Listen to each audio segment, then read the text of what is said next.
I'm ready to come and fight. You see, you really need to have destiny.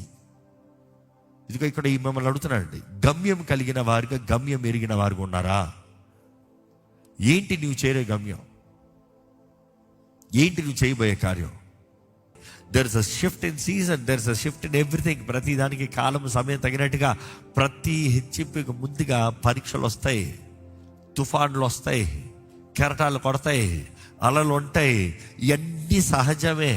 కానీ అవన్నీ వచ్చినా కూడా, చదవండి, కానీ దాని పునాది బండ మీద వేయబడను గనుక, దాని పునాది బండ మీద వేయబడింది కాబట్టి అది పడలేదు. ఏంటంట? పునాది ఉందంట. బండ మీద కట్టబడిన ఇల్లు, బండలో పునాది, అన్షేకబుల్.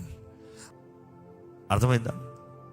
దేవుడు అవనే, సాతాను అవనే, సోమరావుడిని ఎవరు వాడుకున్నాడంట? సోమరావుడు ఎవరికి పనికిరాడు. అందుకని లోకంలో సాతాను వాడుకునేవారు చూడు, ఎవరు సోమరావుడు ఉండడు. లోకంలో పాపపు కార్యాలకి సాతాను వాడుకునేవాడు చూడు, ఎవరు సోమరావుడు ఉండడు. అందరూ చురుకైన వారు, చాలా డిసిప్లిన్ వాళ్ళు ఉంటారు. దేవుడి కొరకు చూడు, దేవుడు వాడుకునేవారు కూడా క్రమశిక్షణ కలిగిన వారు కావాలంటున్నారు.